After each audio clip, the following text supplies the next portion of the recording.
Maebashi Witches, 12 episodes, fantasy, drama, and anime original.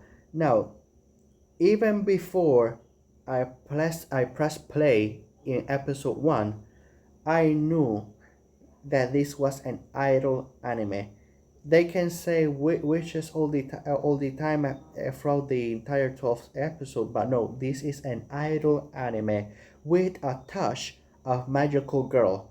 Now, this being the first idol anime that I'm going to review for this channel, I am going to say that the grand majority of the time I do end up dropping idol animes because the grand majority of them have, yes, they have good songs, singing, they have good dancing, choreography, and everything, but the story always come out. They concentrate so much on the songs and everything, but the story is always so boring and uninteresting, and even the characters, I don't care about them. So the grand majority of idol animes that I have tried to watch in the past, I always end up dropping them. Very few idol anime capture my interest and I watch the entire thing, but the grand majority of them just come out, the story comes out so boring that I just can't, have to drop them, because just watching the grand majority of the episode just to watch only 4 to 5 minutes of singing dancing to be actually be entertained is not worth it to me. But what about this anime? Well, I'm happy to say that this anime does have a good story. So I'm going to talk about it now. Now we have our main character Yuina, who gets scouted by the magical girl mascot Korope, who invites her, not only her but another other cast colorful characters to become witches, but they cannot become just witches from the get-go. No, they have to start as apprentice witches, where they have to fulfill the wishes. I know that I'm saying witch and wishes, sorry, witch and wishes, but bear with me. It's a lot, but they have to fulfill their wishes of the people that venture into their store. That way, after fulfilling their wishes, they collect magical points, and once the number sorry, once they collect enough points, they can become proper witches, where they can use their magic for either continue helping people or personal gain. Pretty much, they are apprentices. Now, like I said, that's not all the that's a basic explanation of the story, or a basic summary of the story. But like I said, this anime actually does have a good story, because each each person that enter the store and to get their wish granted, each one of them, yes, they have personal problems and everything, but they either have a beautiful message for this for the episode, or they their the person itself, or their wish helps move either to for character growth for one of the main cast of characters, or to move the plot forward, and it was done very well.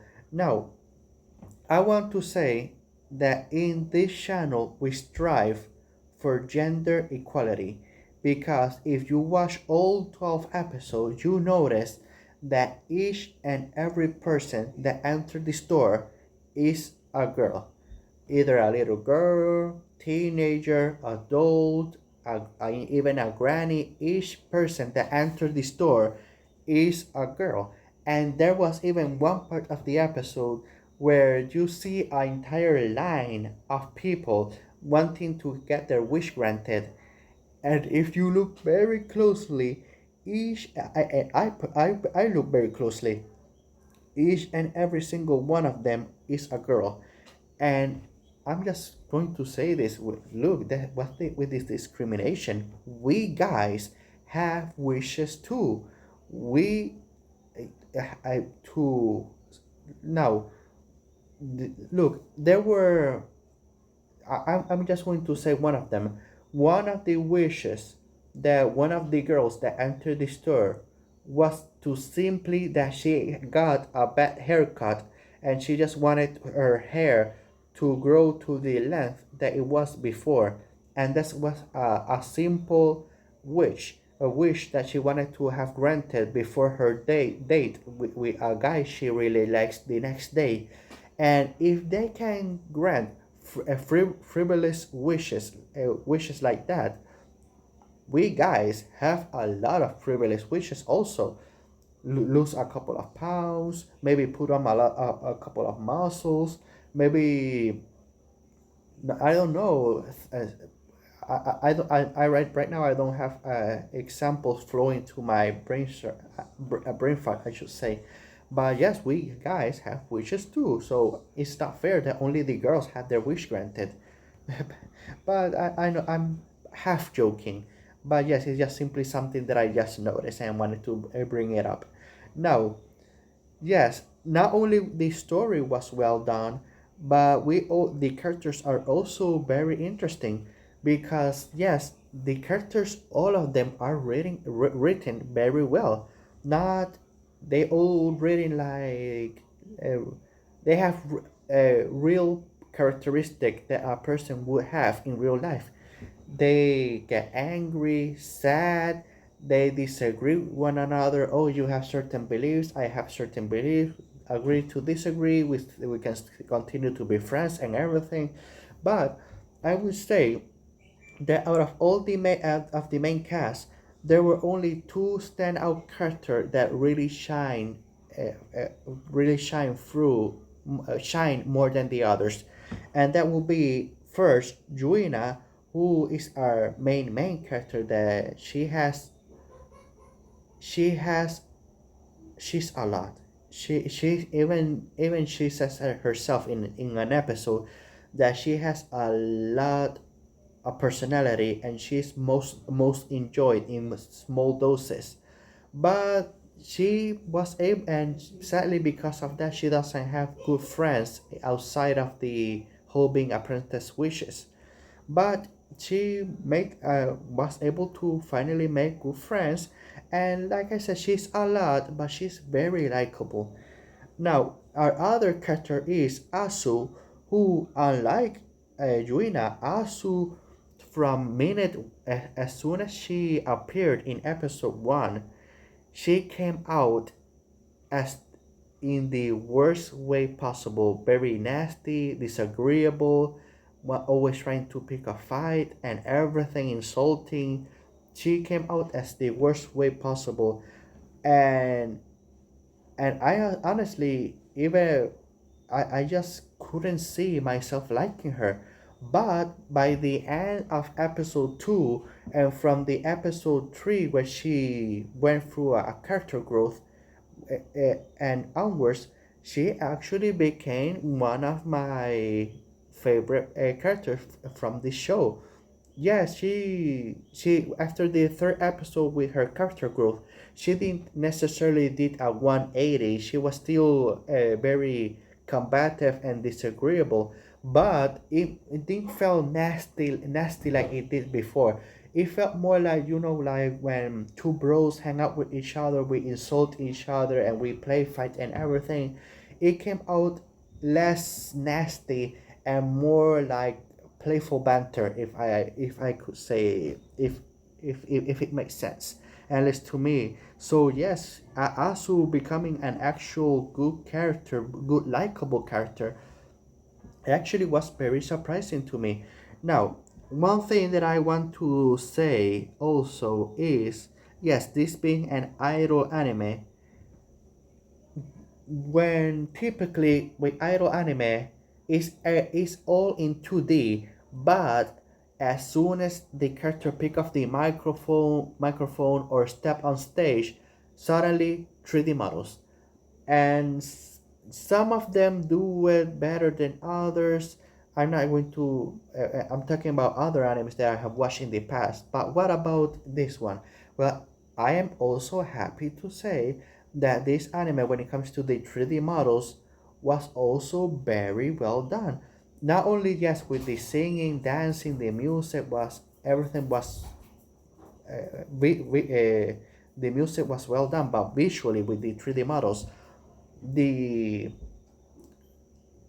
well with sorry with the I lost my train of thought there for a moment. With the 3D models, one is the movement of the models was very fluid.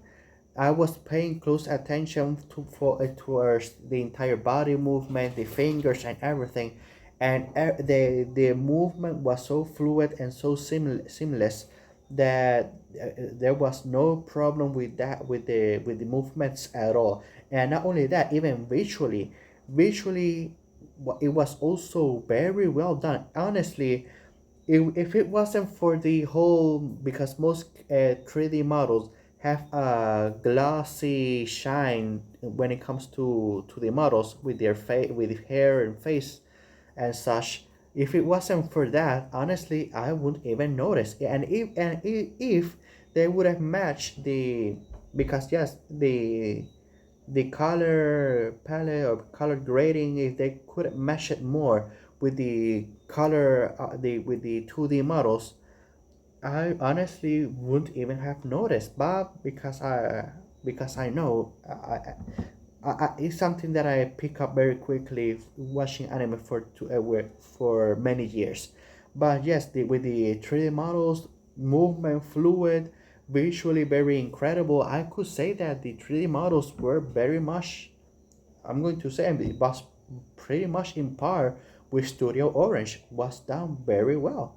So not no problems at all for me. So yes, this anime have good story, good characters.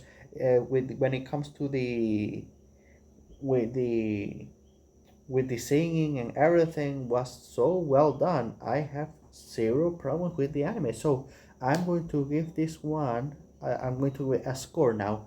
I'm going to give this one a score a 7 out of 10. I really like it, and something that I forgot to mention before I go, Kerope, the magical girl mascot, is the biggest troll, and I just love him. Each time that he appeared on screen, it was just so much fun.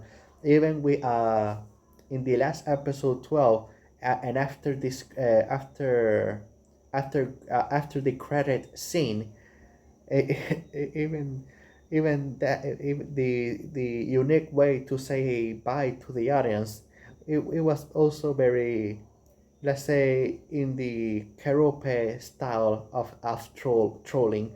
So I'm just going to end it here. So have a good day, have a good night, wherever you're from. See you next video.